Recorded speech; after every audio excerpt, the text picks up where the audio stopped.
m'appelle Paula Arancibia Irasu. Je suis étudiante à la maîtrise en éducation à la faculté d'éducation de l'Université de Sherbrooke. Ma directrice de recherche est la professeure Lynn Thomas. Aujourd'hui, je vais vous présenter mon projet de recherche qui s'intitule Les perceptions des enseignants d'anglais langue seconde sur l'effectivité des pratiques implémentées dans des contextes de formation hybride et en enseignement supérieur.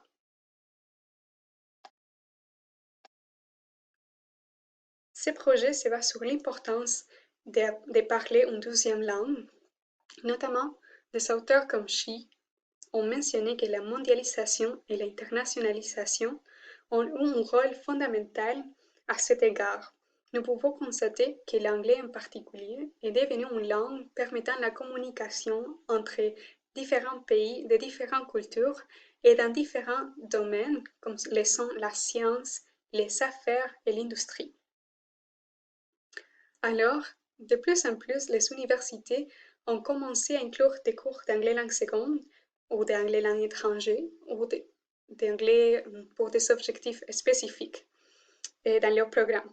Également, dans certains cas, l'anglais est devenu la langue d'instruction. À titre d'exemple, l'Université de Sherbrooke donne des cours d'anglais langue seconde pour les étudiants de droit. Alors, il devient pertinent pour les enseignants d'anglais langue seconde d'adopter et d'explorer des méthodes d'enseignement qui les permettent d'améliorer la qualité de leur enseignement et qui sont efficaces aussi. Dans les dernières années, nous avons vu l'apparition des cours hybrides comme une nouvelle méthode d'enseignement qui offre plusieurs avantages. Parmi ces avantages, nous pouvons mentionner la flexibilité dans la façon d'assister aux cours, par exemple pour les étudiants qui ont des contraintes familiales ou de travail, et aussi ils permettent plusieurs opportunités d'interaction et de collaboration entre l'enseignant et l'étudiant, et aussi entre les étudiants eux-mêmes. Alors, ça pose un besoin pour les institutions d'éducation supérieure de pouvoir engager les étudiants qui sont loin, qui se connectent de façon en ligne, et les étudiants qui étudient de façon présentielle, de donner des situations d'apprentissage qui sont efficaces pour les deux groupes d'étudiantes. Cela dit, l'objectif de ce projet de recherche est d'identifier les approches, les activités et les outils utilisés par les enseignants d'anglais langue seconde en modalité hybride, ainsi que leur perception de l'efficacité de leur choix pédagogique. La question de recherche qui va guider ce projet, c'est la suivante. Quelles sont les activités pédagogiques privilégiées par les enseignants d'anglais langue seconde dans des contextes de formation hybride en éducation supérieure au Québec? Concernant le cadre de référence, celui-ci comprend deux concepts principaux. D'un côté, l'enseignement de l'anglais langue seconde, qui comprend les théories et les approches pour l'enseignement de l'anglais langue seconde, et d'un autre côté, les cours hybrides. Dans cette présentation, je vais me concentrer sur les cours hybrides. Alors, ceux-ci ont été définis par les chercheurs Garrison et Vaughan comme la fusion des expériences d'apprentissage en face à face ou en présentiel et en ligne. Ici, l'idée, c'est vraiment d'avoir les meilleurs des deux mondes, les meilleurs de ce qui fonctionne en présentiel et les meilleurs de ce qui fonctionne en ligne, et avec l'objectif d'atteindre un objectif d'apprentissage spécifique. Dans la littérature scientifique, 3 types de cours hybrides ont été identifiés, soit les cours hybrides en ligne et les cours mixtes.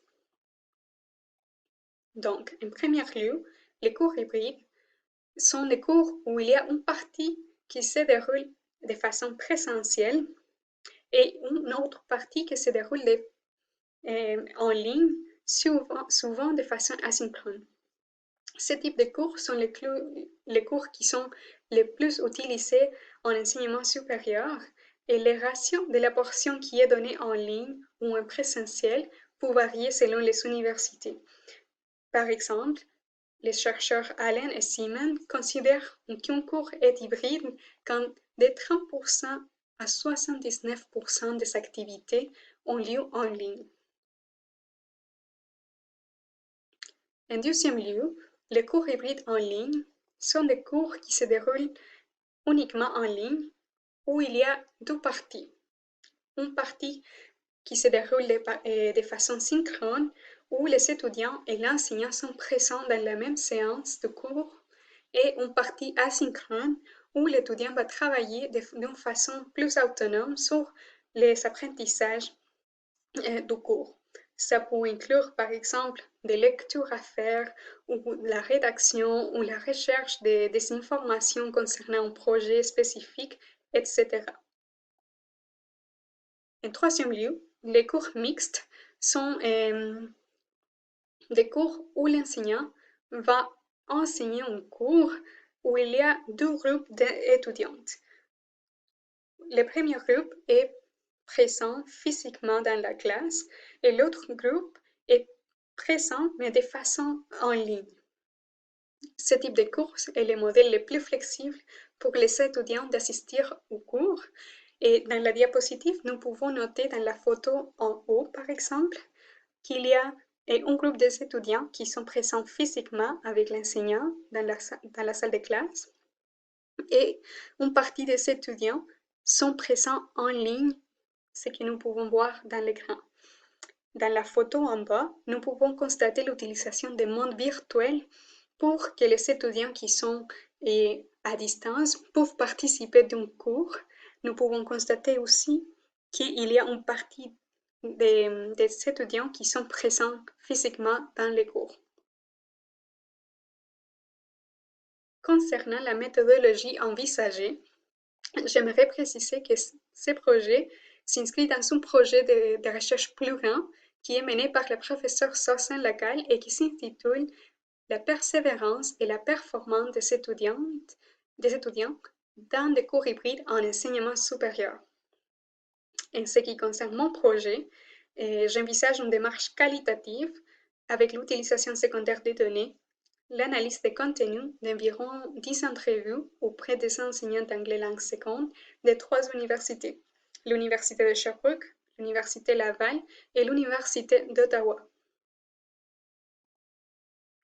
Finalement, par rapport aux résultats anticipés et les retombées possibles, l'idée de mon projet, c'est vraiment d'avoir des approches, des activités d'évaluation, des activités d'enseignement et des outils technologiques qui sont utilisés dans l'enseignement d'anglais langue seconde qui ont un effet positif sur la performance des étudiants selon la perception des enseignants.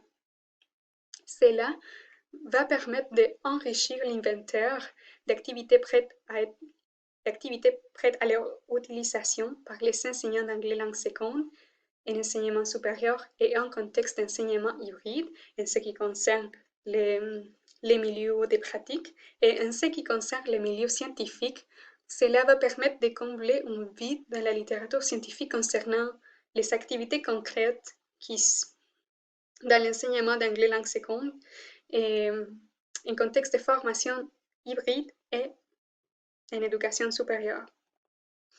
Voilà la liste de références si vous aimeriez la consulter. Pour conclure, j'aimerais vous remercier de votre attention et aussi de remercier le collectif Clé pour pouvoir avoir cette opportunité de présenter mon projet. La professeure Saucin Lacalle pour me permettre d'utiliser une partie de ces données et la professeure Lynn Thomas pour son encadrement. Merci beaucoup.